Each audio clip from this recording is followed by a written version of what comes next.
Η ομάδα μας ετοίμασε ένα παιχνίδι που ονομάζεται «Όλες διαφορετική ολύση». Υπάρχουν τρία πιόνια, δύο τυφλοί και μία ανάπηρη με αναπηρικό καροτσάκι που κάνουν μία διαδρομή.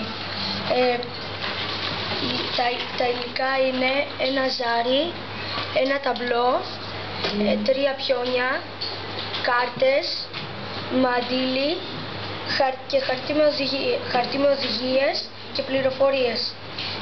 Τα πιόνια είναι δύο τυφλοί και ένας ανάπηρος.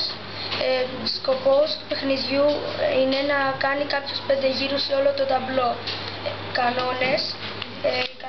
Αρχίζεις από την αφετηρία και ρίχνεις το ζάρι. Αν πατήσεις τα κόκκινα κουτιά, κοιτάς το χαρτί που λέγεται «Δοκιμασίες σταθμοί».